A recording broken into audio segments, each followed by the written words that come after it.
Shit 90 Shows Taught Me. Shit 90 Shows Taught Me was not filmed before a live studio audience. Are you ready to slay another day? So are we. Welcome back to Shit 90 Shows Taught Me. I'm Jess Sterling, and joining me today is the incredible artist behind going through the seasons, Todd the Librarian. Todd, how are you? I'm fine. I'm fine. I'm fine to McFine. That's how fine I am. Unfortunately, Sara will not be joining us today. She is under the weather, but that's okay because we had a pinch hitter here. Todd was already coming on the podcast anyway. Now he just gets to play dual roles of Todd the Librarian and attempting to be Sara. So that should be fun. Yeah, I can talk up Riley, so that's good. That's true. You do have that in common, yes. So today we're talking Buffy season 6, episode 14, Older and Far Away. Another Buffy birthday. Have we, Todd, you would know this. Have we done a birthday every season of Buffy? Has there been a Buffy birthday? I don't think it's been every season. I think it feels like it's most though. Like it feels like it happens a lot. Because I'm trying to remember, because I meant to look it up earlier, but I completely forgot to. But yeah, it definitely happens frequently, but I don't know if there's been one every season, but maybe there has. I mean, the big one, of course, was the Angel boffing a birthday. So right. That one really sticks out in people's heads. I don't remember if there was one in the first season, I think is where I'm kind of like falling off on. Yeah, it just seems like a Buffy birthday can never go off without a hitch. Something always bad has to happen on her birthday. I feel for her. I love a birthday. I love my birthday. I would be so upset if bad things happened. And of course, bad things are going to happen this episode. Gosh, I'm trying to well, first, Todd, I want to ask you, why this episode? Why do you love this episode? Is it the kind of I guess it's not a bottle episode because there are other scenes in other places, but like they're mostly taking place in Buffy's house.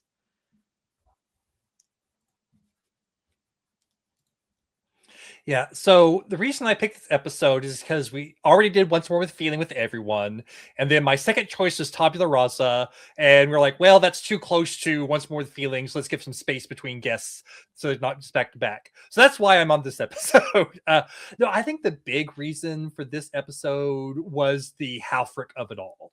Just knowing that this was like a Halfrek being involved and knowing that you knew her and recognized her in her first appearance and knowing that there was a callback to that first appearance here with her referencing Spike as William, that was the thing that made me go, yeah, this will be one. Because I think it's also kind of a fun idea. And we also get the iconic Dawn, get out, get out, get out! You know, so we get that, which trust me, that became a meme. The get out, get out, get out from Dawn was a big meme between people back in the day. So I didn't, but the thing is, I picked the episode without realizing it was that episode. And we got to that scene like, I lucked out. I got the get out, get out, get out episode because man, oh man, is that some screechy times from Dawn.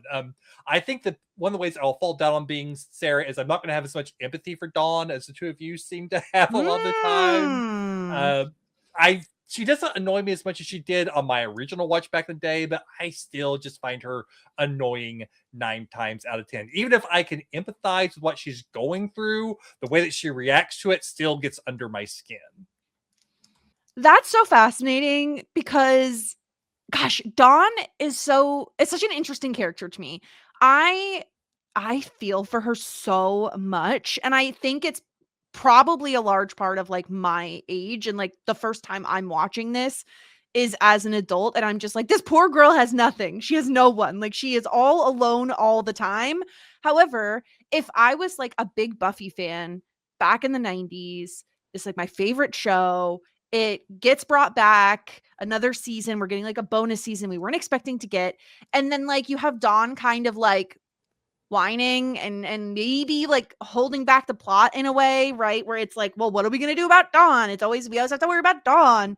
Like I could understand people getting frustrated, but I don't know if it's because it's Michelle Trachtenberg and like she just has like a vice grip on my heart or like what it is. I just feel so deeply for her, and I've not really reached a point of being annoyed with her that I can think of. Like maybe blips here and there. But even this episode, Todd, I have to admit, the Steelies, her stealing things, I've loved this as a running gag. Like it has cracked me up every single time. I'm like, girlie's stealing. Like the minute she's going to the mall alone, I'm like, oh yeah, baby, sticky fingers, here we come. She's gonna go steal some more stuff. Yeah. So there are definitely aspects of the Dawn story that I enjoy and appreciate, and the shoplifting is definitely one of them. I think it's really interesting. It is a call for attention in a way that is a little bit more subtle thing, like, please notice me, or if you don't notice me, I'm just going to keep stealing until you notice me. And so that is kind of interesting. It's never she does the more overt, oh, fine, you want to leave because you don't care about me type stuff. Yeah. I'm like, take a chill pill. Let's dial it down like 20 notches here, okay? And yeah, also, that's fair. Yeah. Yeah. It's kind of interesting because like you're coming from the younger sibling side, Sarah's coming from the older sibling side, I'm coming from the only child side. So like, yeah. I was alone all the time. So who cares? Yeah, that's really fair. It just like, gosh, I think part of it is like knowing that she already feels on the outs. She already feels lonely in that she wasn't real, is now real. Like it was a fake memory, whatever. I also feel like there's an aspect of then she loses her mom, her dad's not even around. Then she loses Tara. Like, and I'm not, obviously Tara didn't die. However, when her and Willow break up, Tara is the one who moves out. Tara is the one who leaves. And I think that her and Dawn had a kinship about being kind of on the outs of the Scoobies in a way.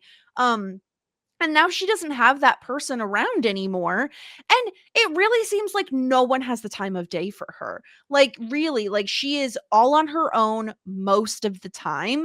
If Buffy isn't slaying, she's working. She's fucking Spike. Like, she's not home. So, like, poor Dawn really, she's gonna fuck shit up. She's gonna do bad things for attention. And that's what the stealing thing feels like. I don't know. I felt like everyone came down on her quite hard this episode. And Todd, I don't know. I feel like they were judgmental when they found out that, like, oh, you talked to a guidance counselor you didn't even know? It's like, yeah, I was in school and I got called to the guidance counselor's office. Like, why would I be suspicious of that? Because you're in Sunnydale and you never say "I wish" to someone that you've never met before. I think that was. It wasn't like was she brought up to speed on all of that? I guess maybe. I mean, I think it's just like a general good rule of thumb. Like, be careful what you say to people in Sunnydale. She knows Anya's deal. She knows who Anya was. Anya was a vengeance demon. I mean, even though we didn't see her back in the day, like she knows what the Anya's powers are. You know, they had to have heard about that type of thing. And I think it was mainly Anya was the one who was the most. You said that because Anya was freaking the hell out there. Yeah. So I agree that part was maybe a little harsh on her. But at the same time, it's like, it's not the first time that Dawn has been kind of like, la, la, la, la, la, and stumbled into danger recently. And I think it starts to kind of, wear on them. And it's an interesting dichotomy because you and Sarah have talked about, like, why aren't they training Dawn to take care of herself? Why aren't they taking her out? Why are they always like, no, you can't be involved, when she's like basically the same age Buffy and Xander and Willow were whenever they started? And at the same time, it's hard to say, okay, is she doing these things because she's, wanting attention, or she's doing these things because she just isn't as capable of taking care of herself or paying attention as they were? And so they see her acting like this and like, okay, we can't take her out because she's not taking things seriously. It's really difficult to know because, again, she was created by a spell. That spell was designed to make her someone that they all wanted to protect.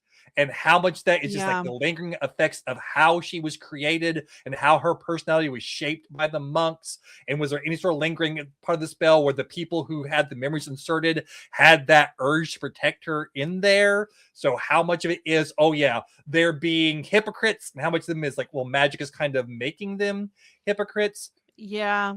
But also, we never see Dawn with friends. Like, there have been like a couple of times we've seen her talking to other the girl from that other Joan of Arcadia show, right? Like, that was like And then is she Janice? Is that Janice? Because she's mentioned going to Janice's house. Okay, so that's really her only friend, seemingly.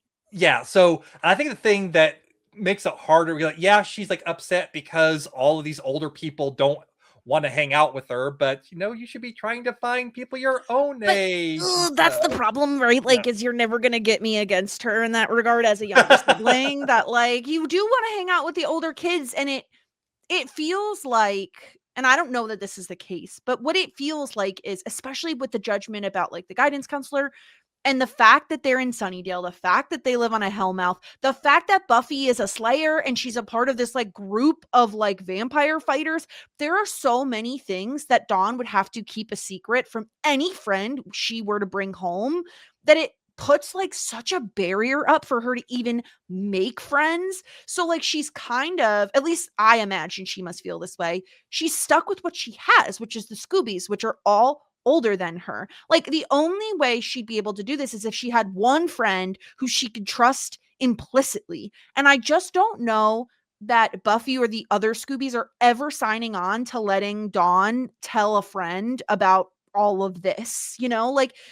it just feels like, based on the position of who she is, who she surrounds herself with, she's always going to feel lonely. She's always going to be alone. And especially when the Scoobies don't really have time for her. Like they're busy, and I'm not like holding them responsible. They have their own lives. It's not their fault. She's not their responsibility. The only person who's responsible for her is Buffy. But like they've all kind of taken it takes a village mentality when it comes to taking care of Dawn. And I don't blame her for feeling lonely. I don't blame her for telling the guidance counselor, like, I wish I could stop people from leaving me. Like, that feels like a really fair thing for her to feel. And the only thing is like, girl, if you're gonna steal, like, you gotta be better at it, okay? Like, if you're gonna steal a leather jacket, which I have questions on how the hell she got away with that, like, take the security tag off. Like, I know we have YouTube nowadays where, like, you can look up how to do it, but, like, find a way. If you're gonna steal things, take the tags off. Like, be less obvious about it, Dawn. Come on. Yeah, the tag on it was like a big, okay, this is a TV thing that we have to have a clue so oh, this was definitely stolen, and for Buffy to make the realization later, when if Dawn is shoplifting stuff all the time, she would have known to do that, and she would have like known not to give a gift with a security tag on. It felt like a little like Dawn's not that dense, unless it is kind of that subconscious cry for help. I want to get caught, even though she freaks out whenever Anya starts going through stuff and has like that big no moment whenever Buffy looks at the jacket. But it does feel very much like, yeah, I'm trying to do things to get caught. And yeah. I agree. I don't think there's anything wrong with her feeling lonely. I don't think there's anything wrong with her expressing that to an adult guidance counselor figure who's reaching out to her. Like, yeah, the wish terminology kind of makes it, a weird thing in Sunnydale, but I don't really blame her for that either. It really is just like how she acts once the wish is in place are the moments where she really annoys me. Everything leading up to that is fine, but it's never she has her little temper tantrum or makes the little, oh, well, I guess it'd be great if I was never around again type comments. I'm just like, okay, that's the stuff that annoys me. That's the stuff where I have a hard time getting on board with her. And again, she's a teenage girl and teenagers are going to teenage, but I think the thing that throws it off is, and we talked about it before, is they originally wanted Dawn to be younger, and then they hired someone older, and so especially last season, a lot of her actions felt way too young for the actress, way too young for the character, and they've aged her up a little bit, but there's still times where she still feels a little too childish, especially when you look back and see, oh, she's supposed to be the age that Buffy and Willow and Xander were when this all started, and none of them were acting that childish at that point in time. But also those actors are all now older, and they act like they're in their 30s, even though they're still technically only like 21 or something like that. But kind of like with Cordy over on Angel, they kind of don't act like they're just barely other teens anymore. They're now acting like they're full adults with jobs and careers and everything. And so it makes the gap between Dawn and them seem even larger than it is. Yeah, that's really fair. I just like, I think part of it is knowing what she's gone through. And I can, like, first of all, Michelle Trachtenberg does such a lovely job. I think a different actor, and I probably have less sympathy and less like patience for Dawn as a character.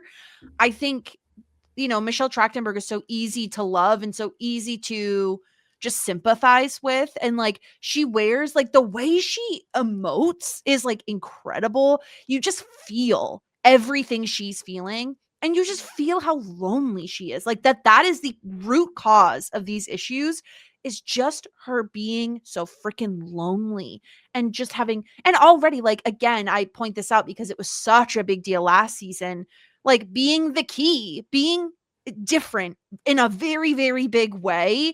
And like, she's a teenager. Like, we all went through those crises as like teenagers. Magnify it by a million with the fact that she is like, just, she's one of a kind in a way that no one else can possibly understand. Yeah, I really love Dawn. The Get Out thing cracked me up. Because this isn't the first time that she's like screamed. And I just, she's a great scream actor. She nails it every time. It always kills me every time. It's so good. Yeah, it's highly entertaining. That part is highly entertaining for sure. Yeah.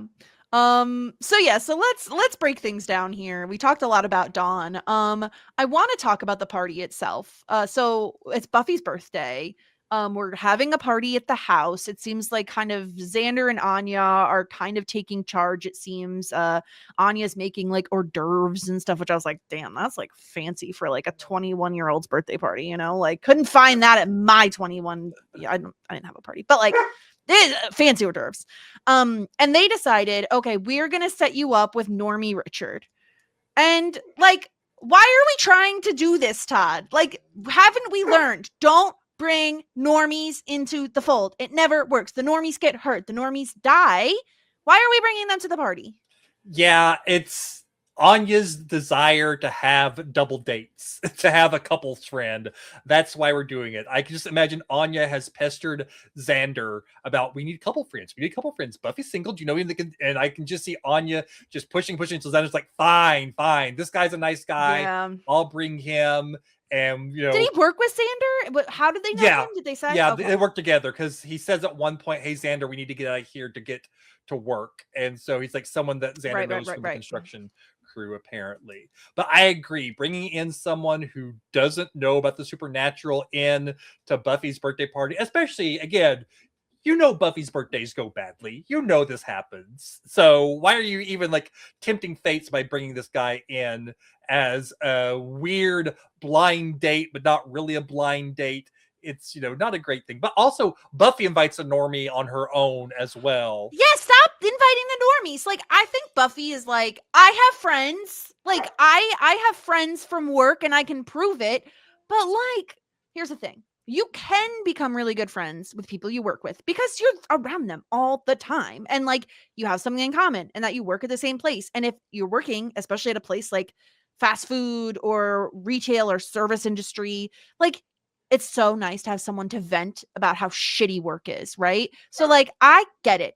But Sophie is a total dud. Like, she is a dud.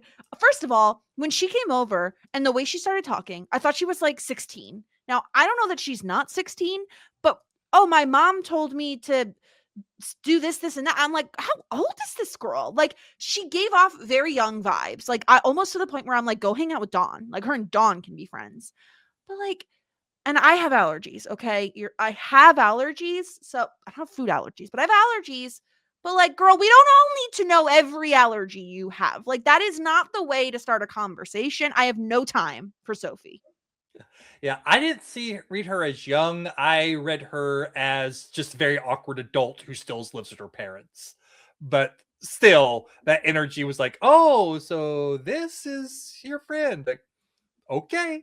She's All no right. fun. She's no fun at all. And like this isn't like I'm sorry. There has to be someone better at work for you to hang out with. Like there's so many people must work there and this is the person you're becoming. She's so boring. Like she's nothing. She's like Richard. First when she walked in, Todd, I thought what was going to happen is Sophie walks in and then Richard and Sophie get together and then Sophie opened her mouth and started talking and I said, "Okay, never mind. That's not happening."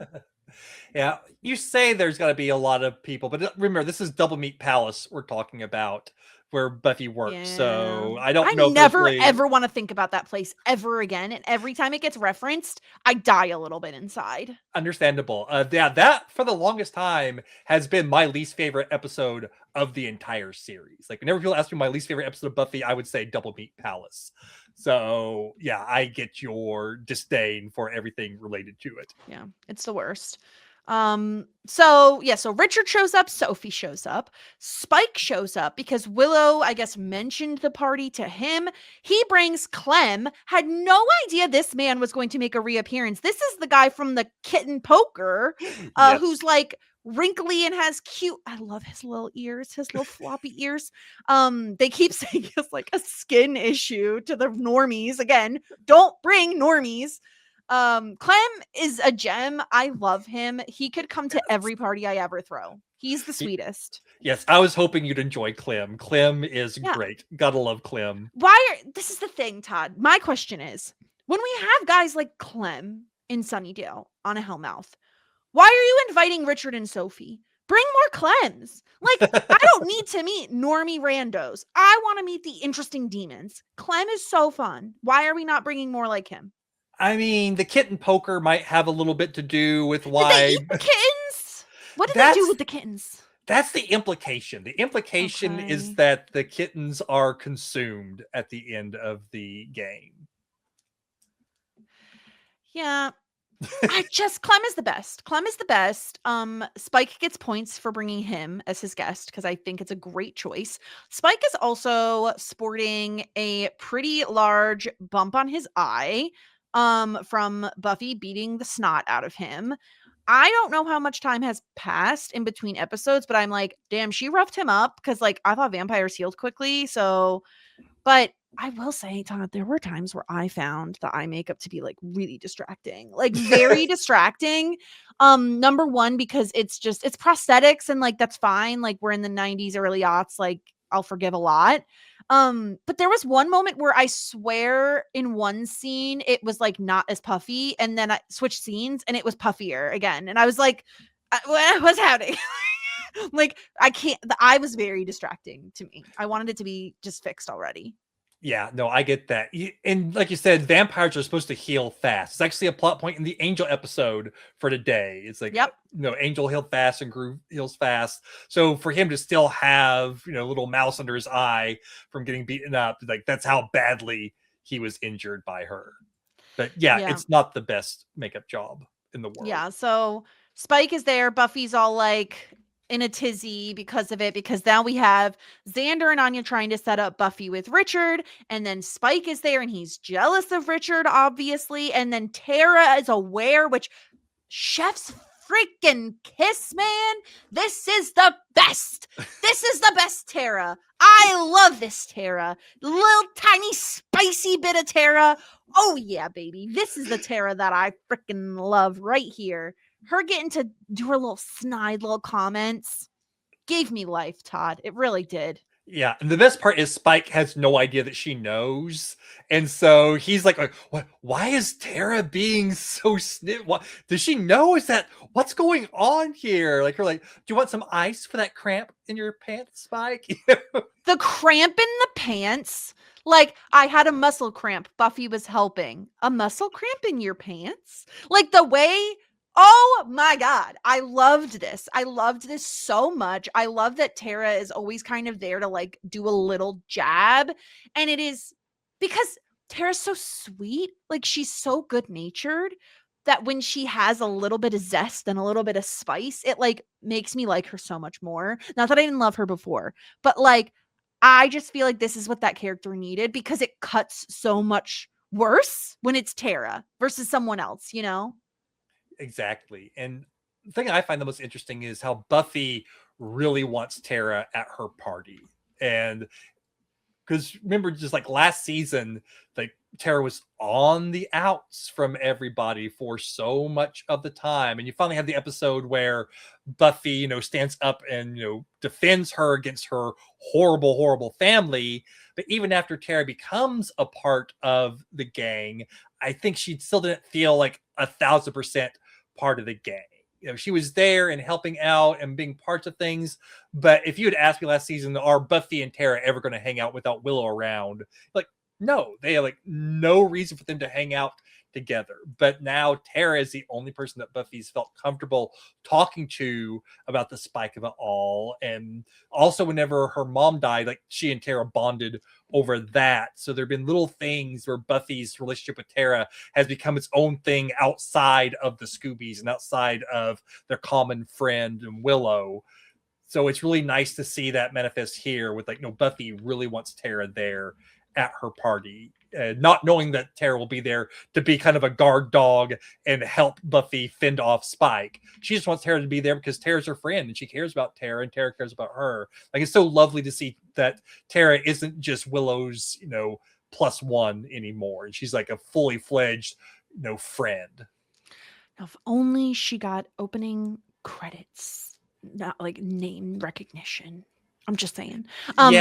Yeah, I know. Yeah. It is a thing that at the time, especially like why like they've removed. It just pisses me off. I love her so much. Like, I think she does brings value, and she brings like a perspective and a unique character. Like, she's understated in a way that like not any of these other characters are.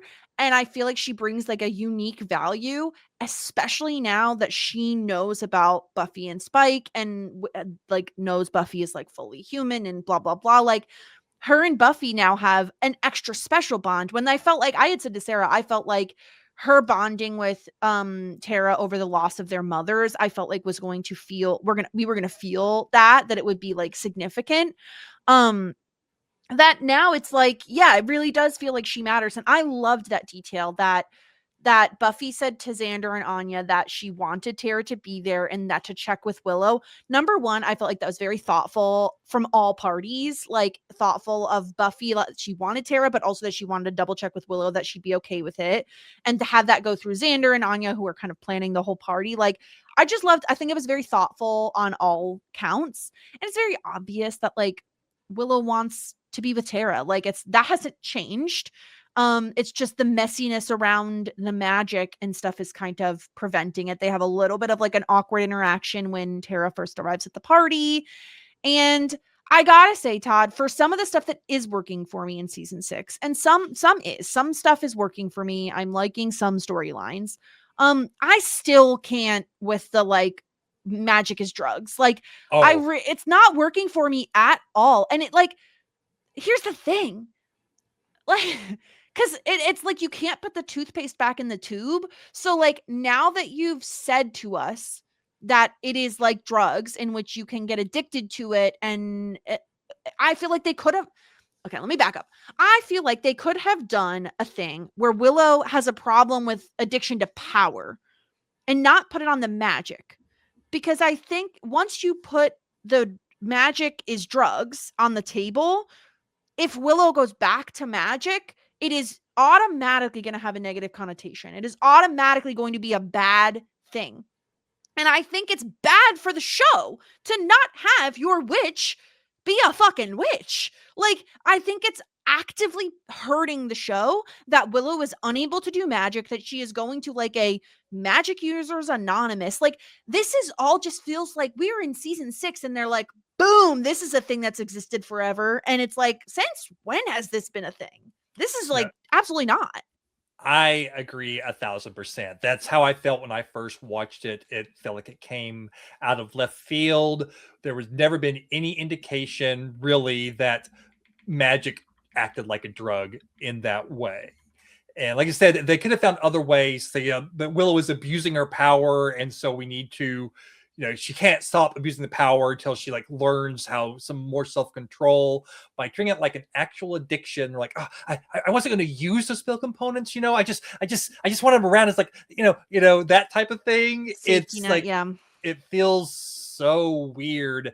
And whether they go anywhere with this and whether Willow ever uses magic again, you'll just have to wait and see. But it feels so strange to have this journey for her in this way that isn't really jibing with how the first 5 seasons of the show showed magic. And I mean, there were always implications like, oh, this is dark magic and it can cause problems, but not in this way. Like, dark magic could set you down a dark path where suddenly you're doing evil things, but not, oh yeah, dark magic's going to get you high, so you're rolling around giggling like a little toddler or crashing cars because you can't drive straight.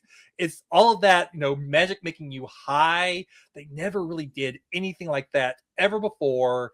And suddenly they wanted to have this metaphor. And so they really, really shoehorned it in a way that is just really distressing and not fun.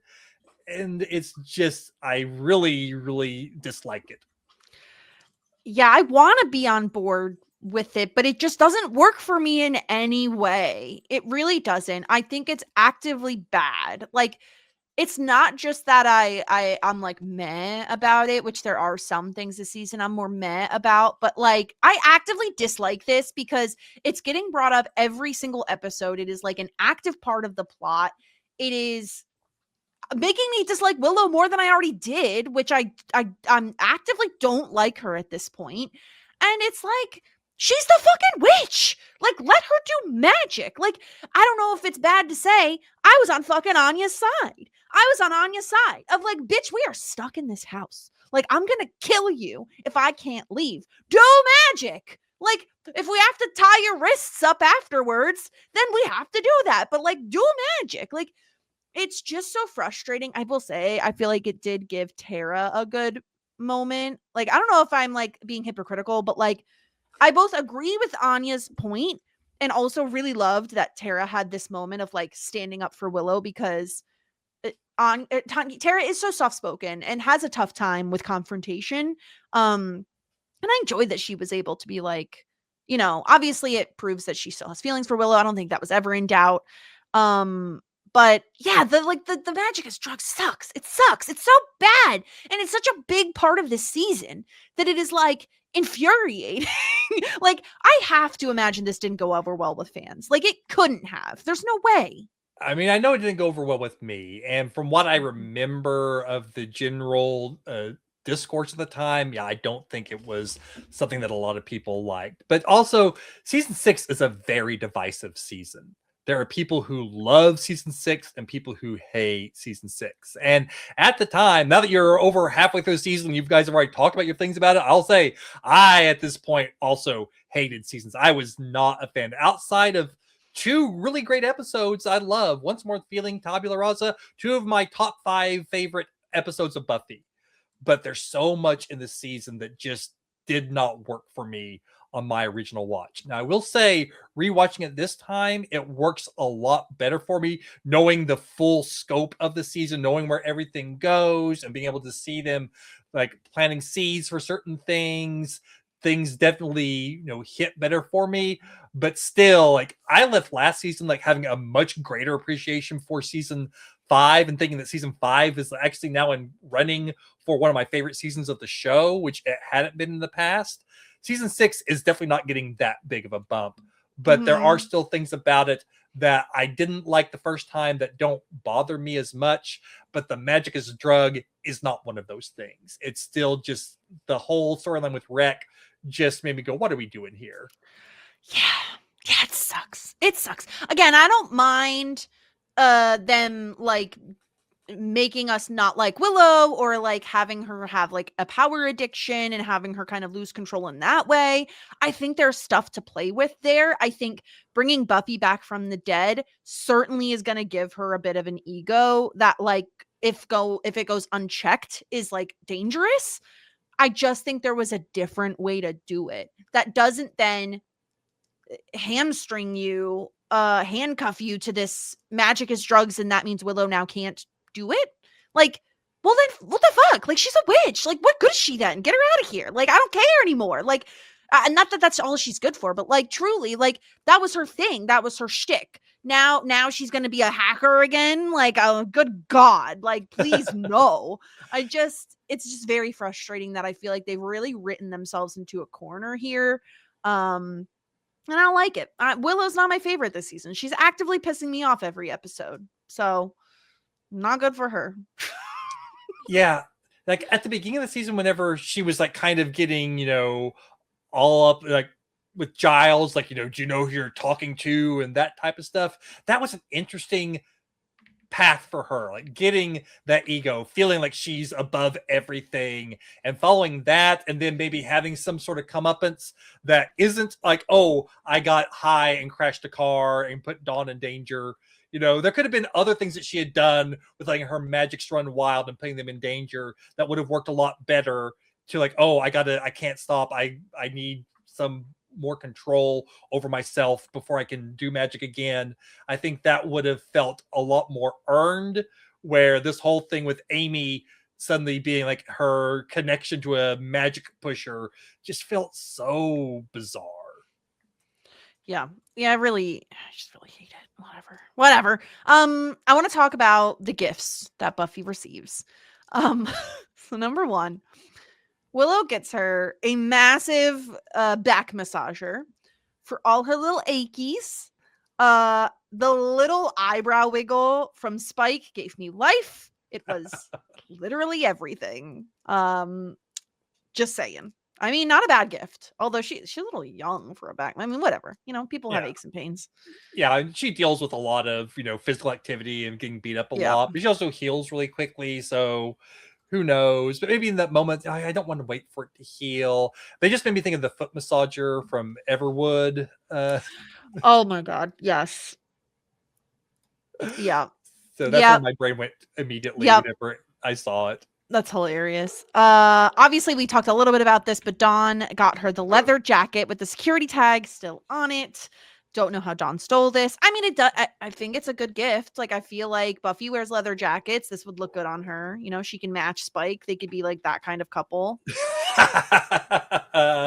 Oh man, Buffy did seem to be really pleased with it. Like, she opened up and she was like, "Oh, Donnie," type thing. Didn't really ask her, so how did you afford this?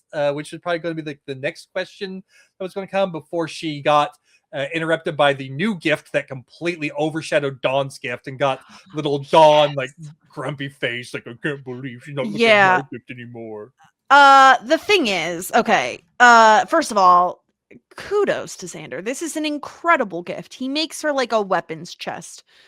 Now, do I have questions about how Xander made this? Obviously, because as someone whose father is a carpenter, the fine detailing on this, like, could he make a crate? Yes, right? He is in the carpentry trade now. I believe he could make a box. He could make a chest, even. Do I believe that he could do all the little fine doodads on the side? No, I don't. Maybe he bought them and glued them on. But either way, I think it is like an extremely thoughtful gift. I loved this. Xander gets so many brownie points from me for this gift because I think it's thoughtful. A homemade gift, Todd. I'm a fan of a homemade gift as someone who loves a craft. And like, do you know how much time this would have taken him to make? This is not a small, this is a huge thing he's crafting specifically for Buffy. I loved this. Yeah, no, it's a great gift. My only quibble, not with the gift, but with presenting it to Buffy at this moment and then describing it as a chest for your weapons as the two normies are sitting there. This is why we don't invite the normies. Like, this is why. Because we're trying to give people weapons chests. Like, whose idea was this? It was Anya's. It was obviously Anya's. She wants a couple date. She wants a double date. She's desperate for a double date, especially now that Tara and Willow are broken up. But like, can we find like a nice half demon? Can we, you know what I mean? Like, I'm just saying, is Clem single? Like, I'm just saying, like, Richard is not it. Richard sucks actively, actually. I think he's pretty boring. I would say, I don't know if I'd say sucks actively. I'll agree with boring, but for me, boring doesn't mean sucks. I know for you, boring is the worst thing in the world. The worst thing you could be is boring. If I'm watching TV, the worst thing you could be is boring, and Well- Richard and Sophie fall into that category. Yeah, well, as a TV character, he might be bad, but it's like, he's not a horrible person, which is what I would No, do. I don't want his guts to be cut out of him, which is kind of what happens almost. Yeah. Because once they realize that they're like, I don't want to leave. Wait, why don't I want to leave? Why can't I leave? They're trying to figure out how to get out of here. And Tara does a release spell, which naturally releases a demon that was inside of a sword that Buffy, put in there without realizing it.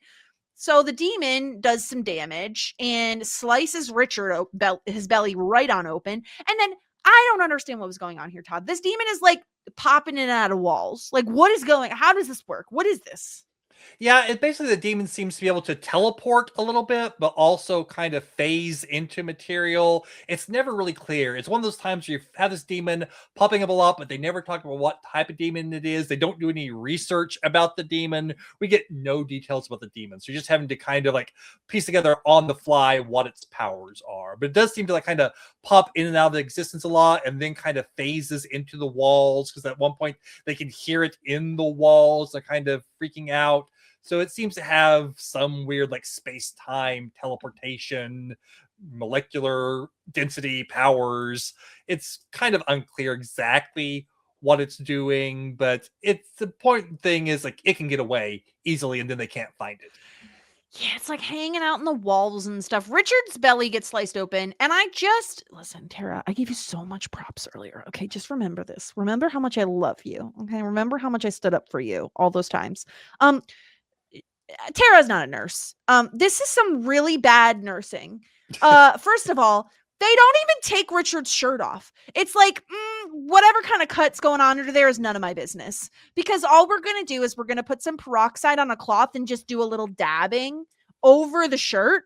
And in my opinion, again, like, was there something wrong? Like, we can't have Richard shirtless. Like, I'm not trying to see Richard shirtless, but also it feels like if he has a wound, maybe I've been watching too much Pit lately. If he has a wound, you might want to see the wound that you're trying to clean. Like, why is his shirt on?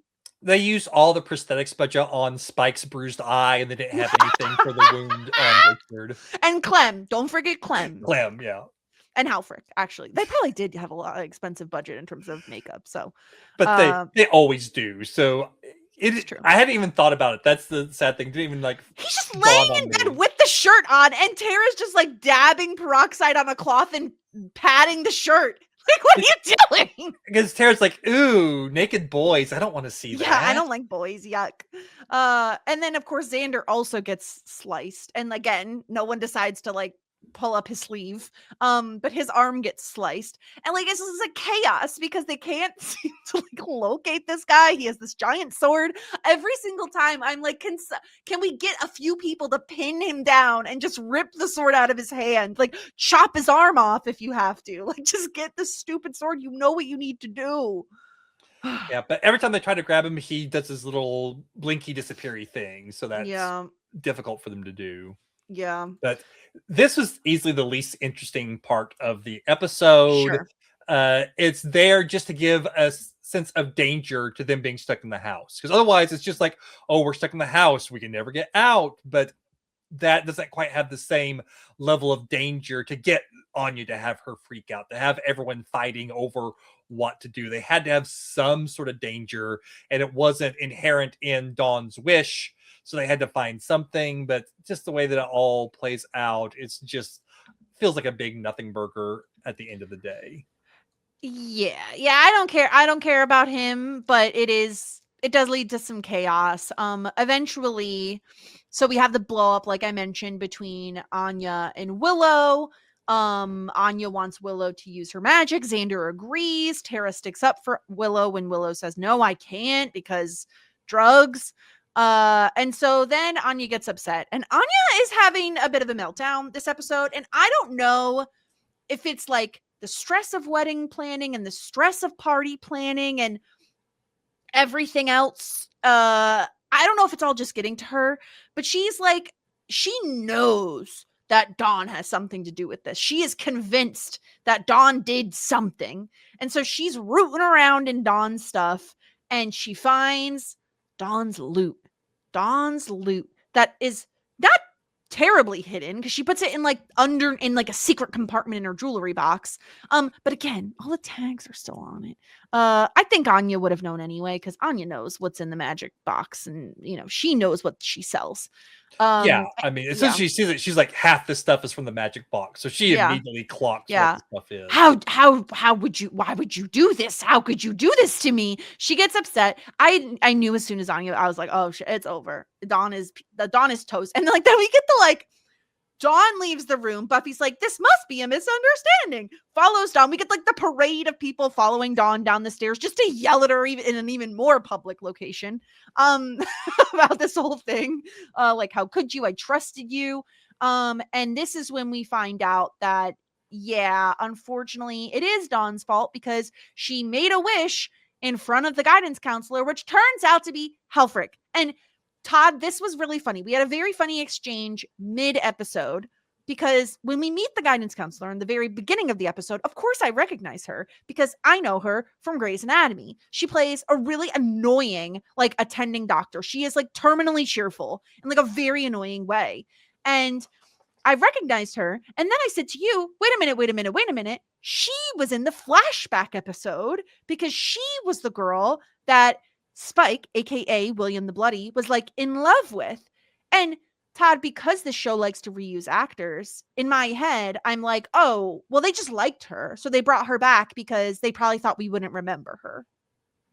Yeah, and that's a perfectly reasonable assumption to make. Because like you said, even just recently, Rick or Ruck or whatever his name is, he was also the crazy vampire that tried to kill Buffy on one of her birthdays. It's the same actor playing it in both cases. So yeah, them reusing actors. There's actors that they reused against Buffy and Angel playing different characters. So it makes complete sense. Yeah, just going to be we like this actress. She had this really bit part then, but we'll bring her back to do a bigger part now. I was curious in her first appearance if you were going to recognize her or not. I didn't think you would, but there's always a possibility that her voice would be familiar enough and everything that you might go, wait, is that so-and-so? Yeah. I didn't think it would happen, but I was kind of waiting to see if you would recognize her at that point, because I was really hoping you wouldn't, because I was really hoping this reveal would be just a complete blindside. And it was because I don't think, while I do recognize the actor and I do think she's notable, I recognize her face, I don't think her voice is recognizable enough, especially with meeting Halfrek, Hallie. I was so distracted by the prosthetic makeup and the whole conversation, the storyline with Anya, that I wasn't paying enough attention, which I was happy about because I was so much happier to be surprised that when she turns into the vengeance demon outside the Buffy's house, I was immediately wait a minute, we have another vengeance demon. I was like, is this a new vengeance demon? Is this Halfrek? Is this the William the Bloody woman? And it turns out that it's both. And the fact that they called back to it, again, this show is so good with a continuity and making those sorts of references. I was still just so pleased because that means, I assume at least, because we know Anya is a bazillion years old. Anya's older than Spike. Anya is the oldest of all of the characters, I think. I don't know. Yeah. Is she the oldest of even Daddy Vamps and all them? Maybe? Daddy Vamps, I'm not sure about, but I know she's definitely he gets to older. still be the OG. We love him. Yeah, I know she's definitely older than any of the other vampires that we've met. It's hard to say. I don't remember if we ever got a date on how old Daddy Vamps was, but most of the others, Angel's only his 200s, and Anya's in the thousands. And so it's definitely Anya is much older, and we don't know for sure how old Halfrek is, but she could definitely be much, much older than anyone else, or she could just be a few hundred years old. We don't know, because we know that humans can become vengeance demons, because we had that whole thing with the Halfrek trying to offer Willow the chance to be a vengeance demon whenever her magic was going out of control that one time with the whenever she was making wishes and everything. So we know that witches can become vengeance demons. So we I'm don't just saying, know. if they ever bring that back, I'll be pissed. Because here's the thing, Todd. This was the opportunity. Like, this fucking season where we have Willow with magic as drugs and becoming too powerful and having an ego, and we're bringing in Halfrek, the vengeance demon. If we don't use that as an opportunity to bring back the Willow possibility of being a vengeance demon, what are we even doing? It is so perfect. If they don't do it, I'll be mad because it's so perfect. But my big question then is, and you obviously don't have to answer if you do know the answer, like, I want to know, like, chicken or egg, right? So, like, is Halfrek already a vengeance demon when we see her in Spike's flashback? Did he call her something? I mean, she could have been obviously faking it. Did she have a name, right? It wasn't. Yeah, she had a name back then, but it wasn't Hallie. No, it definitely wasn't Hallie. I want to say it was like right. I'll look it up. I want to say it was like Cecily or something like that, but because theoretically, obviously, people can make up names. Like, you could do whatever you want. But like, Anya is Anyanka. Like, her name is Anya, which is derived from her demon name. So like, theoretically, maybe she was a human. But like, the timing is kind of crazy then, if you think about it, because Spike becomes a vampire and then almost like very soon after she becomes a vengeance demon, possibly. Like, that's really funny. I'm also obsessed with the vengeance demon lore, and I want to know so much more. That like, they're like doctors and that they have specialties. And like, Anya's was that she hates men, so she takes vengeance on them. And she's like, well, some of us are more well-rounded, Anyanka. And she's like, excuse me, you like to help out sad little children, daddy issues. And I was like, give me more, please. Give me more vengeance demon lore, please, and thank you. I need to know more. Yeah, I love the two of them interacting and them being kind of catty to each other. It's great. And yeah, so her name, whenever she was there with young William the Bloody Awful, was Cecily Adams, was the name she was going by at that point in time. And so, like, at this point, because I remember this episode dropped and we got that William from her, it was like, wait, what? Because people didn't necessarily recognize her, because this was before she was really anyone necessarily, or basically her appearance the first time as Cecily was one of her really early screen credits. Okay. Like the only other big thing she was in around the time that episode dropped was Meet the Parents. She's the airline stewardess that Ben Stiller loses his shit at on the plane. Yes. So she wasn't on Grey's until like, I think 2006, her first appearance on Grey's. So she wasn't on Grey's until quite a ways after all of this happened. So she was like not a recognizable face the first time that she appeared. And so this thing with her saying the William thing, like, I don't think I caught it the first time. Or I might have gone, oh, there's a connection between them. Yeah. Interesting.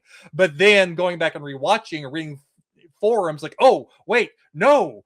She was Cecily back in that episode. Oh, yeah. Wow. And like making the connection there. And it is a thing, like, curious. And I don't know for sure. I didn't look it up. I don't know. Did they cast the actors and then go, oh, this could be cool to kind of call back to this? Or was this always their plan? Because the show, sometimes it has things planned out really far in advance. And sometimes it's just serendipity. And this could be fun too. So I honestly don't know which of those this is. But there were so many theories floating around when we got that William from her about what was going on and who she was back then. And so I'm kind of sad that Sarah's not here to listen to you both theorize about everything going on with Halfrek and that connection, because that seriously, the reason why I came on this episode was for the William of it all. That's the reason that I wanted to come on, because I knew you would recognize her, because I think any other actress that you hadn't seen anything else, you wouldn't have made the connection. But because you recognized her immediately whenever she was Cecily, I was so excited at that point, Jess. I was so excited. Like, oh, Jess is going to make the connection when she shows up again. I was so happy to know that it wasn't one of the Easter eggs that someone would have to go, oh, by the way, did you know? Yeah, this? no. I mean, it's just because with Grey's, like she sticks out in Grey's, like just with her character, because she wasn't just a one-off, like she was there for a little bit. So I immediately recognized her, and I was very confused because I had tagged you and I was like, wait a minute, is this the same lady from the Spike Crush episode?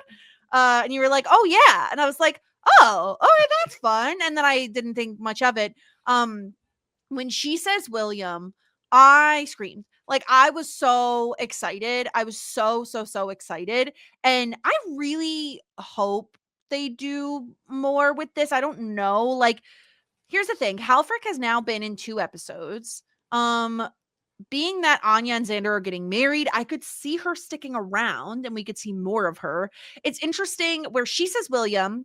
Spike then goes like, wait a minute. Like, it's taking him a second to kind of register who she is. Because again, she looks like a vengeance demon. She doesn't look like, she did when he knew her. And I don't think she's ever has her human face on inside. I think she only, she's only vengeance stuff. And then Buffy asks, do you guys know each other? And Halfrek says, no. And she like looks a little weird, and then he says, not really. So like, I really hope they bring this back. I think it would be really fun, especially because we don't have Anya doing vengeance-y things. And I love a chaos gremlin. Like, I love someone who's going to come in, throw a spanner in the works, like just immediately fuck shit up. And that is Halfrek. And I love that for her. So I want her to do more shit. I also love that she's maybe not the brightest bulb. Because she comes inside and then obviously realizes that, like, well, because of the wish, now she can't leave. So she has to break the wish to leave. I love her. I love everything about her. I want Halfrek to stay. I want her to hang out. I want her to become a member of the Scoobies and fuck shit up constantly. I think she is so fun. And if we don't get more of the William stuff of it all, I will be sad. And part of me wonders, because again, she's a vengeance demon that specializes in daddy issues, like kid issues. So it'd be a little strange if like she became a vengeance demon as a result of something Spike did. But because remind me, Todd, that episode with the flashback stuff with Spike, he writes her a poem. Yes. Everyone makes fun of him. Yes. She rejects him, right? Yes. He becomes a vampire because Drew turns him. Yeah. Do we see her again that episode? I don't think so. Okay. We only really see her like being the object of his affection and then him getting rejected by her. But after that, we don't really see her. He gets turned by Drew and they go off on their own adventures. Yeah, because I could see, if they wanted to, I could see the show doing like a retcon of like, that same night before he leaves with Drew, like he does something to her and that, then she becomes a vengeance demon, right? Like I could see that. I think it's more a little more coincidental than that.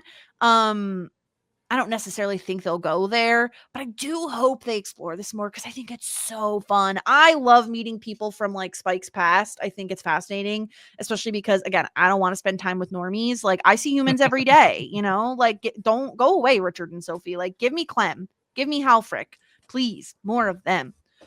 So yeah, we get all of that. She has to break the spell. Everyone is finally able to leave, thankfully. And Buffy stays in with Dawn, and Dawn is a happy little clam. And that's pretty much our episode. We get a little bit of Buffy stuff. We talked about Tara finding them. Spike is obviously jealous. Buffy doesn't want anyone knowing about them still. I'm fine. Like she didn't piss me off too much with the like secrecy of it all. It felt a little bit more fun. I've been saying this, Todd. I've been saying I don't like the whole I fuck you because I'm sad. Like that's sad and I don't like it. This felt a little bit more like, ooh, we're creeping around corners. It's sexy. Like that. It felt a little bit more fun to me this episode. Thankfully. Well, I'm glad you're finally enjoying this, I guess. I don't know. Well, yeah, you are a Ruffy fan, so Yeah, obviously, I'm a bit of a yeah. Ruffy fan, so the Spike Buffy of it all never did a whole heck of a lot for Mhm. me. And I What just, can I say? yeah, the fact that their first time doing it brought the whole house down. I remember watching the episode and going, "Oh, what are we doing here?" Yeah, I Back in the wasn't a big fan day. of them. So I kind of told this story in our chat, but Mhm. so back in the day, whenever this was coming out, I was working at a library in Oklahoma, and one of my coworkers was also really into it. She's the one that we went on the road trip to to see Amber Benson's movie, where I got the interaction with Amber Benson in person. And one of our student workers heard us talking about Buffy all the time. And so she decided to just watch it randomly. And the episode she watched was Tabula Rasa. And she loved it. She knew nothing about the show, but she loved Tabula Rasa. Came back, asked us to like write up a primer on who all the characters were and what all the relationships were, and was all into it. And then the very next episode is Spike and Buffy bringing the house down around them. And she's like, is this what the show normally is? Like, no, this is like this like 18-year-old going, what have you guys talked me into watching? Like, I swear it's not normally like this. I swear. Yeah, it was that was a good episode despite the Willow pissing me off stuff. She loves to piss me off this season. All right, let's get into a little bit of Cordy's Corner. Season 3 episode 14 Couplet. Did you watch this episode of Angel, Yes. Todd? I mean, of course you did. You're a librarian. You've research, you know. It is a lot. I mean, listen, as the title states, it's a lot of couples. We got Gru back. I don't care if Gru's around. Like, he doesn't bother me one way or the other. What does bother me are his fucking horrible contacts. I hate them. I actively hate them. It is so extremely distracting. Like, I can't think of anything else when he's on screen. I get that. They don't bother me, but every time I see Gru, like the lack of pupils, the field of darkness that is his eyes, it's definitely striking. But it doesn't distract me and upset me the way it does you. For me, it's just like, oh, it's a nice visual cue that he's not entirely human. Yeah. So he is back. Cordy wants to fuck him. But it's kind of similar to the like Buffy and Angel can't have sex. Because if Cordy and Gru have sex, it feels like a lot of like sex shaming on these shows. If they have sex, Cordy might transfer her power to him, her visions to him, and she doesn't want that. And it's really hard on Cordy. She's having a tough time not immediately jumping his bones. Couldn't be me. Those weird ass eyes immediately turned me off. No, thank you. But those arms, Jess, those arms. Yeah, I think my muscles are in my arms. What a himbo, truly. So Angel is, of course, pressed and stressed the whole time because he loves Cordy. Yeah, it's who cares, whatever. Yeah. I really enjoyed it just because it gives him a chance to be a goofy dumbass the entire time. Like, that's my shirt. You ruined my shirt. And just like him being like and having multiple conversations where one person's talking about one thing and he's talking about the other. Yeah. Both cases, I think it's Connor and like Lauren's talking about Connor, he thinks he's talking about, and Jane's talking about Gru, and then Wesley's talking about Connor, and Angel's talking about Gru. I think there's lots of good comedic moments. You guys will talk about this. And David Boreanaz, for me, shines when he gets to be goofy. I think he's totally agree. Really, really funny guy, and the more opportunities they give Angel to just be a goofball, the more I enjoy it. I mean, my all-time favorite Angel moment is him dancing in season 1. Like his stupid goofy dance is still one of the funniest things that happen across all the Buffy shows. But every time they let David Boreanaz actually have some comedy bits to play, I think it works really well. And you can still have him do that and have the moments of brooding. It's nice to have some variety in his personality. I totally agree with you. I think I agree. I think the comedy bits with him are the best. And this is even more specific. I think my favorite type of personality or personality trait that Angel has is that he's a little high maintenance. I think it is like my favorite thing about him. The like when he's like looking at himself in the mirror when they're in Pylea, with the shirt thing this episode. I think that's like my favorite tiny angel personality quirk, is that he is like a little high maintenance and like a little prima donna about stuff. But yeah, he's very bothered by all of this, especially because Gru is basically him but better. Like he's like, I can go out in the sun, bitch, and I'm also like a superhero. So not that Gru says that, because he's so fucking boring. I can't. He's so boring. He's just like, I'm good at everything, and I'm so nice. Like, shut up. Like, it's so irritating. I'm so humble. Like, I don't care. He just is whatever. And Cordy and her tiny bangs loves him. And so like Angel basically is just very jealous and sad this whole episode, because whiny boy Angel doesn't do it for me. I just can't. Like, he's always sad and broody, like, enough already. But he's all sad because Gru's better than him, especially when basically Cordy's like, I'm gonna give you a makeover because you look like a caveman and I can't be having that. So I'm gonna chop your hair off and put you in Angel's clothes, which a little weird, right? You're like, I want to fuck this man. I'm gonna put him in this guy's clothes. A little weird. Yeah, granted, she didn't have any other clothes handy, but Cordy likes to shop. She could have gone out and styled him. There's a store right around the block, I'm sure. Like, come on. Yeah, too much. Yeah. And then, of course, we have Fred and Gunn really starting to couple up more. I'm out. Too schmoopy. Sarah's gonna love it. Too schmoopy for me. We're making eyes at each other while we're eating. We're making out in the car. You're on the job. Pay attention. You're at work. You should be working. You shouldn't be making out. Like, they're in the like lovey-dovey phase, Todd, and I don't care. I think they're cute together. Don't get me wrong. But it's too schmoopy. I think I like a little bit more chat, a little bit more banter in my romance, and this ain't it for me. Yeah, no, I'm with you. I was, again, kind of sad Sarah wasn't here to talk about this, because I know she was really into them last episode as a couple. And I will say, I was not a big Fred Gunn shipper, partially because I didn't really care for Gunn all that much the first time I watched it, largely because of how horribly the writers handled most of his backstory. All of that stuff just felt so ham-fisted that I was just like, but Gunn grew on me over time for sure. Yeah. And I think it's working for me a little bit better, but I agree, like, them making out while they're supposed to be surveilling someone is just so awful. It's just so bad. It just really bugged me.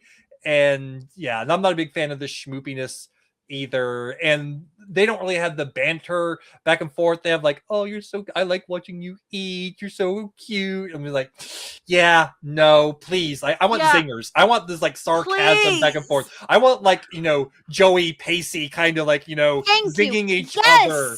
That's make sort of fun of your partner. Okay. That's where the love is. You'll never, ever hear me saying that my husband is cute when he eats. It's false. It is false. In fact, if you're not actively fucking irritated by the way your partner consumes food and beverages, I don't trust you, because there's no way you enjoy it. I'm sorry, if that nothing about the way they eat or drink bothers you, you haven't been together long enough. Like, it's a thing. It's a thing. It's a thing. If you slurp your soup in front of me, I will fucking kill you. Okay. It's just going to happen. No, they're too schmoopy. They're too schmoopy for me. I agree with you. I like a Pacey Joey sort of a like tit for tat sort of a dynamic that is not really present currently. And also it brings out the worst in Wesley. Wesley, take the stick out of your ass. She likes Gunn. She doesn't like you. How about you move the fuck on from it, my guy? Like, it also, it put a bad taste in my mouth, Todd, that he's like, Charles, can you stay back in the principal's office for a minute? And he's like, you better not hurt her. It's like toxic masculinity. Like, get out of here. Like, hello, I'm sorry, but there's also a chance that Fred could hurt Gunn, but you're not talking to her about it, just just pissing me off, Wesley. Yeah, no, I totally get that. I think for me, because Gunn and Wesley both knew the other one was interested, I think adds a different kind of complexity to their relationship. The fact that Gunn kind of hid it, because and to his credit, he's like, I don't really think it's any of your business, which agree to a certain degree. Except Wesley also has a point, like, yeah, but you're letting it affect your work, like. Stuff in the workplace is kind of the business of the boss whenever the employees are letting it affect. I would agree if the thing that Wesley talked to Gunn about was the fact that they fucked up. Yeah. But it wasn't. It was like, you're going to hurt her. Like, it wasn't your performance is not great, whatever, you know? And it's one time, like, you know, but yeah, we get this weird, like, demon tree that this guy is like fucking or something weird. Or he thinks he's going to fuck it, but then it just fucks him basically by trying to suck the life out of him. Because we find out that this demon tree suddenly has like full internet down in its burrow and is like catfishing people to come to it so it can suck the life out of them. And then Angel uses an excuse to punch Gru in the face several times so that will then stab him, and then him being a vampire, he kind of sucks the life out of it instead of the other way around, which is kind of like an interesting thing. But it's like kind of a, again, just very brief monster of the week. Like, we have to have some sort of sense of danger. And actually, we actually have two monsters of the week, because we have the one that Cordy sees in her vision that Gru slays with that Angel can't help with and gets all broody. And then this where Angel shows, oh, there is something I'm better at than Gru, which is actually using my freaking brain. Yeah, because he's such a himbo. He's fucking, what's it called? Leroy Jenkins. Big Leroy Jenkins. Leroy Jenkins is it. He just runs in. What a fucking idiot. Gru is such a himbo. And like, the thing is sometimes I'll stan a moron, you know, like sometimes you could be hot and dumb and I love you for it, right? Like, currently watching Vampire Diaries, okay? Like, I don't mean to do a side quest here, but like, listen, fast forward a minute if you don't want to hear it. I get it. I'm in season 6. I love, and I've already forgotten his name. Who is Damon's friend from like a long time ago who's also a vampire? Is it something along the lines of Enzo? Italian? Enzo. That's it. It's Italian. Yeah. Enzo. I'm obsessed with how dumb he is. I love him. He's so stupid. Damon is pretty stupid too. Like, there are characters who are so dumb, and yet I love them because they are dumb and they just do stupid shit constantly. Gru needs to have something though. Like, he's missing the special sauce because he's cute but dumb, but also has the weird eyeballs. But also is like too humble. Like take credit, guy. Like, don't be annoying. Like, don't be like, oh no, Angel was the one. Like, just take the credit. Stop. Don't be annoying. I don't know. I don't have time for Gru. I really don't. I wish I did. I don't. But yeah, Angel gives Cordelia a bunch of money, which is basically like, please, you need to leave because I'm in love with you and it's painful for me. So take this money and go on vacation. Essentially. Yeah. After they go and visit a demon whorehouse, basically, that was great. Gru kink shaming the fuck out of the guy in the handcuffs. He has no idea what's going on. We don't kink shame in this house, Gru. Like, again, give him something. Make him kinky. That would be fun. No, they had to get a special potion so that Cordy and Gru can fuck. Okay. Yeah. And she was raring to go. It's like, Angel, I need you to do this for me. I need to come shuck my brains out. Please go. I don't trust Gru. He's too innocent. He will get, seduced by one of the, people working there. You have to go protect him because you can't have sex. It's just like, yeah, just rub my face in it. Why don't you, Cordy? Come on. Yeah. Yeah. I just want Gru to be more than he is. But we leave off the episode on like an interesting note because meanwhile Wesley's been like translating the prophecy about Angel and Connor, and apparently the prophecy says the father will kill the son. Great. Yeah, that's a nice cheery note to end on.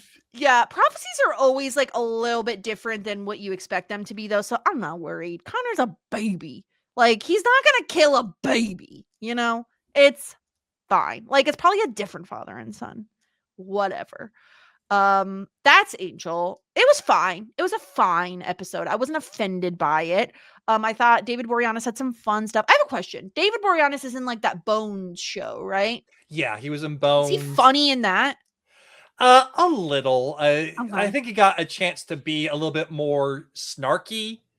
It's been a long time since I've seen Bones, but he Okay. basically, he's the law enforcement officer who Ugh. kind of has the things for the woman who does all the forensics and stuff, and so they have this like kind of back and forth type stuff between them. So I thought Okay. he got a chance to be a little bit not like full goofy, but I think there was a little bit more of that. And then he was on SWAT, I think, and I've never watched any of that, so I don't know.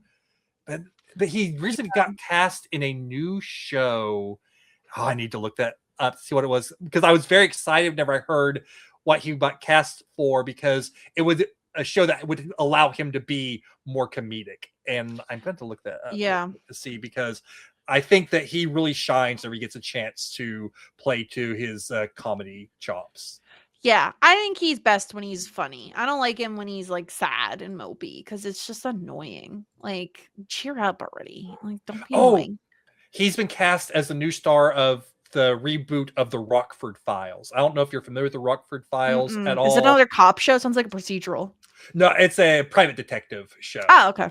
And basically, the Rockford Files is a show on like the 70s, 80s with James Garner playing Jim Rockford, like kind of a down on his out private detective who is just constantly getting beaten up and the things go against them, but he kind of overcomes. It was like a really funny, show. Like it was like a procedural, but in a kind of like entertaining way. And I think that David Boreanaz could do a really good job as like the modern day Jim Rockford.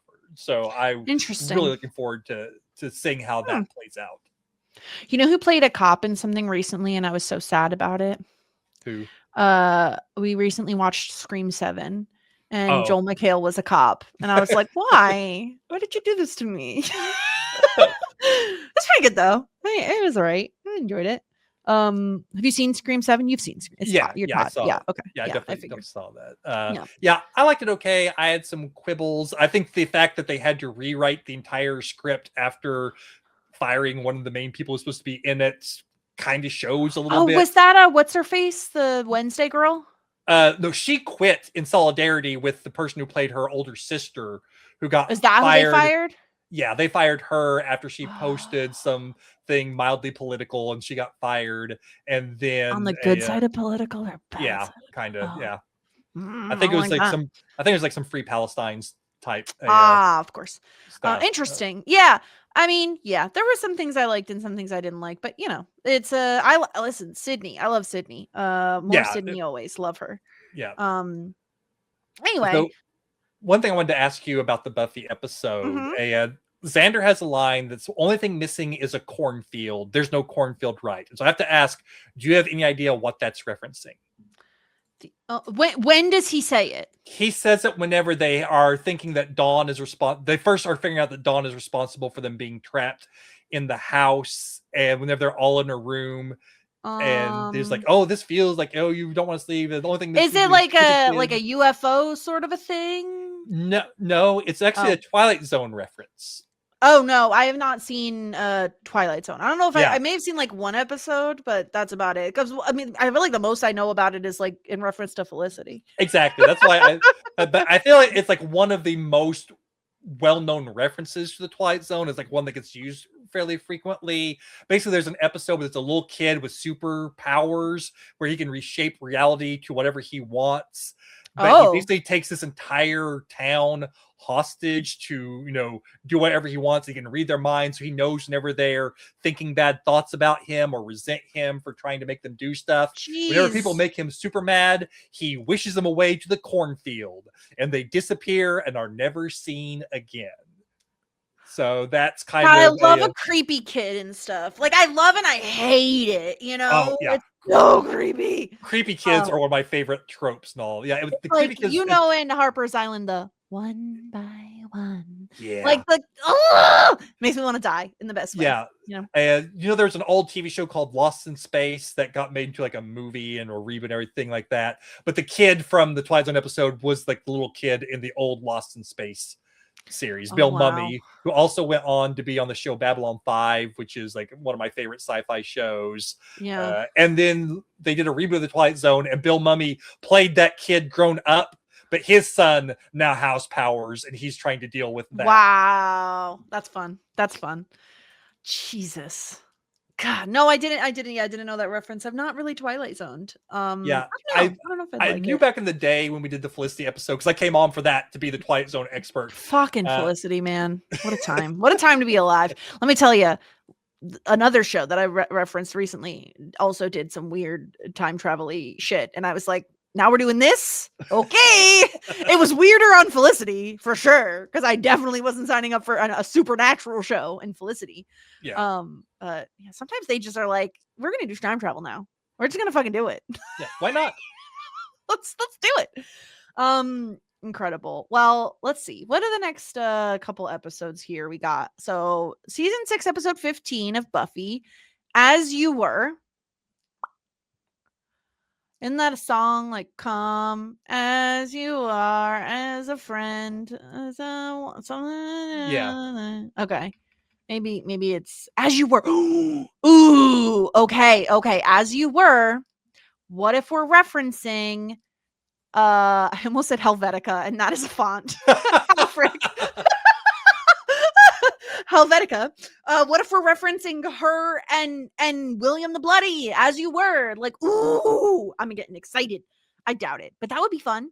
So that is the Buffy episode, and then I'm sorry, but these Angel titles are fucking boring. Season 3, episode 15, Loyalty. Okay, whatever. I don't. It's fine. It's fine. Listen, we've gotten people who are like, you have to watch Angel season 5. I'll let you know what happens. Okay. I'm not making any promises on anything, but we'll see. We'll see what happens. Anyway, anything else, Todd? Anything else you wanted to talk about? I don't know. Anything else?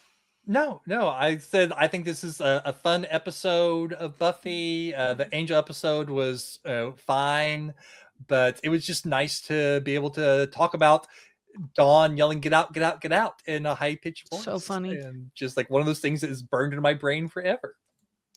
So funny. Like, yeah. Oh God, she's such a good scream actor. I can't. Yeah. Anyway. All right, well, that's about it. Todd, what else do you have going on over on Whirlwind? You're podcasting aplenty. What you got going on? So we at the point this drops, it's hard to say, but also because at the point this drops, because I also have been recording in advance a lot because of Adam and Sarah's impending time away from podcasting. So we're still doing Everwood. We're doing Previously Ons, either Shameless or Previous Little Liars is dropping right about now. Hopefully some Tuning In will have come out by the point this airs. Tommy and I have been having a horrible time scheduling. Our lives have just been crazy, and finding time that we're both free has been next to impossible. But the big thing is that Melissa and I have started a Firefly podcast. Yes. So we dropped, by the time we're recording, we've only dropped one episode. More will have come up since then, because we're also trying to record them all whenever Adam is away, since that's the only reason that Melissa and I have time to do other podcasts, is because we're no longer podcasting all the time with Adam. But yeah, it's called A Leaf on the Whirlwind, title that will only make sense if you've seen the movie of Firefly. So don't Google it, because it's a spoiler. But I came up with that name, and we're just going to tease all the listeners who've never watched the show before that you'll know what it means eventually. So Jess is going to be on for an episode. It's really fun to talk about Firefly. I haven't watched it in way too long. It's one of my all-time favorite shows. And actually, the actor who plays Halfrek, the head vengeance demon who offers the role to Willow, he has a really big part in the pilot of Firefly. Oh, really? Yeah, that's just interesting. Which I never would have recognized them if I hadn't listened to the commentary and heard them say, "Oh yeah, that guy played it to Halfrek." So very blink you miss it role on Firefly. But there's also a guy who's on episodes of Buffy and Angel who plays a big role in the Firefly pilot as well. So all those Whedon connections, and Summer Glau, who was the ballerina in Yes! the last episode of Angel, that was her first role ever in TV and film, was that Wild. episode of Angel. And from that, Joss was like, you would make a great River. And so Summer got the job because she got hired to be a ballerina in an episode of Angel. So some nice connections. Yeah. there. Incredible. I can't wait to come on for Firefly. I'm introducing it to Will. He hasn't seen it ever. So we're gonna watch it and I'll get to live the first time through his eyes. So that should be fun. But yeah, definitely go check that out. And of course, follow us along here. We'll have more Buffy for you next week, hopefully with Sarah feeling better. And yeah, until then, everyone, here endeth the lesson. Just ask. Shit 90 shows taught me. Shit 90 Shows Taught Me was not filmed before a live studio audience.